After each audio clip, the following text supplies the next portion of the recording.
This beautiful love story has an element of heartache when Liz passed away during labor, but it was Matt's actions after she passed which were inspirational.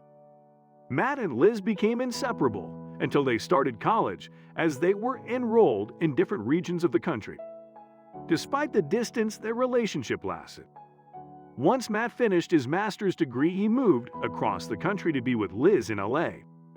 They journeyed around the world, and when in Nepal, Matt proposed to Liz. On August 13, 2005, they got married, and years later they were excited to find out they were expecting their first child. However, they had no idea that their lives were going to be tested in ways they could never have imagined. The soon-to-be parents decided to start a blog to keep their family and friends updated on Liz's pregnancy progress. Liz had a difficult pregnancy as she suffered with morning sickness. Eventually, she was admitted to the hospital and placed on bed rest. Matt had no idea what he would be posting on the blog in the near future. 7 weeks prior to her due date, Liz was categorized as high risk due to false alarms. Some doctors monitored her closely. On 24 March 2008, Liz had an emergency C-section and everything went smoothly. Baby Madeline, Maddie Longelin, was only 3 pounds, 14 oz, when she was born. Since she was premature, the hospital staff rushed her to the Neonatal Intensive Care Unit, NICU. The proud parents will continue to update everyone on our beautiful baby. Matt updated on their pregnancy blog. I'm looking forward to hearing more positive news this evening. But no one was prepared for the bombshell that would come next. Liz didn't get to hold their daughter, but once ready was taken to the ward in a wheelchair. Matt helped his wife walk around the room before they went to the ward. It was the moment they had been waiting for until disaster struck. When she said, "I feel lightheaded," and slumped in his arms, Matt carefully and lovingly assisted his wife into the wheelchair. The nurses tried to reassure Matt by telling him that it was usual for women to swoon after giving delivery. However, Matt sensed something serious was wrong. Doctors and nurses raced around the room urgently. Matt was asked to leave the room, which made him feel helpless. All of a sudden, there's this code blue, and people are racing by me, Matt recounted painstakingly. In 2011, he explained, all of a sudden it hit me. She was going to die in this hospital today, and she'd never be able to hold her child. Doctors discovered that a clot had moved to Lizzie's lungs, which caused fatal pulmonary embolism within hours after delivering her daughter. Liz passed away due to a lethal embolism. Matt, who had just become a father, is now a widow. Matt was heartbroken. His next blog update was one of sadness. For the first few weeks, Matt couldn't take his wedding ring off as he wondered how he would cope without Liz at his side at times. He was constantly reminded of her even when visitors inquired about the baby's mother. Matt would reply, "She passed away the day after the kid was born." Despite his heartbreak, Matt was determined to do his best when it came to raising his daughter. The blog was also transformed into a parenting blog to help Matt prevent sadness and sought assistance from other parents. I have fond recollections of Liz, and I can tell her everything that has happened. But Maddie wasn't the only one who was subjected to these recollections. Sometimes I'm really joyful, and other times I'm so depressed that I don't know what to do. I attempt to convey it through the blog, he has stated. Soon after, the blog morphed into something larger, with long-term consequences for the little family. Matt wasn't sure what the blog would become, but he was considering turning it into a virtual scrapbook for Madeline as she grew up. Matt, Liz, and Madeline, Life and Death in a 27-Hour Period, he renamed the book. This form, however, would soon become more than just a personal record for him and Maddie.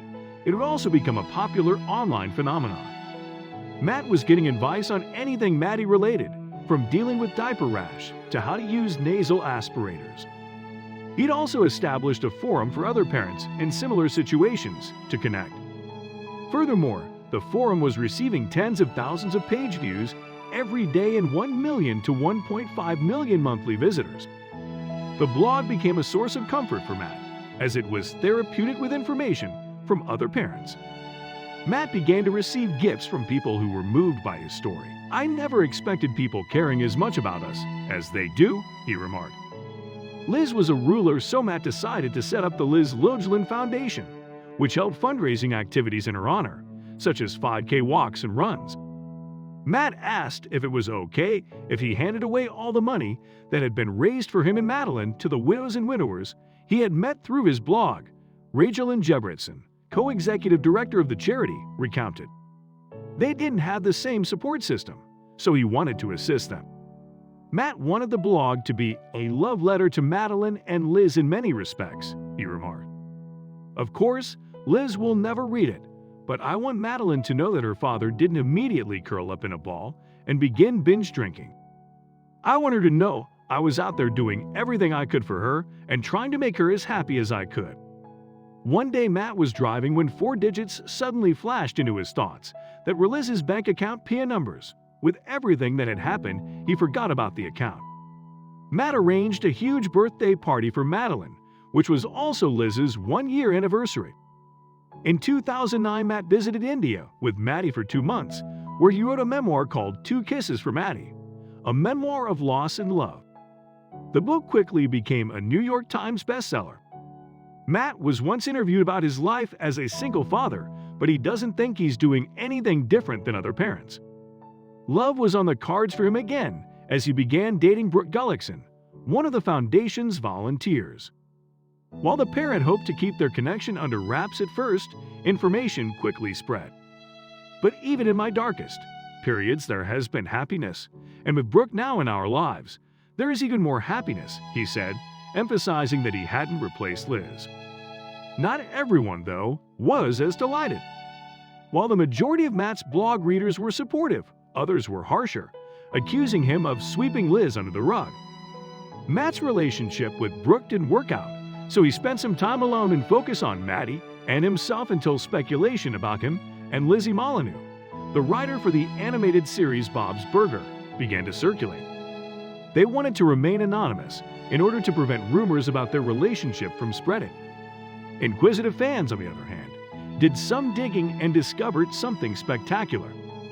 Matt and Lizzie's wedding website was discovered by fans that they had wed discreetly in February 2018 in Palm Springs, California. On 24 March 2018, Maddie Lojlin celebrated her 10th birthday, which also marks her mother's 10-year anniversary. Maddie's curiosity grew over time. "Daddy, did you hold my mommy's hand when she died?" she innocently asked one day. She constantly asks her father questions about what he and her late mother used to do together, but one question, in particular, choked Matt up.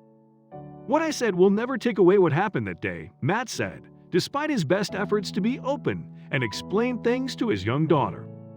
When Matt reflected on the conversation, he revealed that Maddie knew exactly what he needed to hear, and then said, "Daddy, I love you." "I love you as well, Maddie," he replied. Thanks for watching. If you liked the video, please hit the like button. If you want to see more videos, hit the subscribe button, and if you have something to say, please leave a comment.